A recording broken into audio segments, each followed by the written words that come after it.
Hey guys, the reason why I'm outside is because we are under a tornado watch.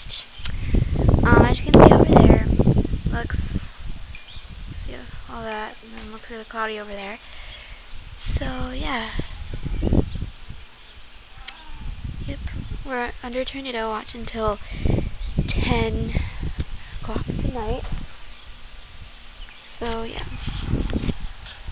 it's gonna be a short video. It's really hot outside and windy at the same time.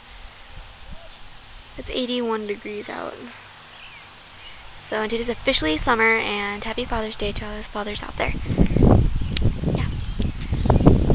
So that looks freaky. That does look like a tornado. So if it does come, I will be sure to tape it for you guys. I'll do anything. Well, I'll have to be downstairs, but I'll tape it. I'll bring my camera downstairs. Yeah. That looks like I'll zoom in.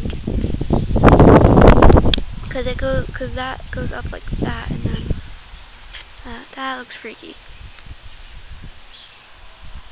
I better hurry up and upload this before the power goes out, because the power's supposed to go out, so because of the strong winds that's going to come up tonight. I don't know what time. I think it's like 7 or 8. So yeah. Thank you for watching. Bye.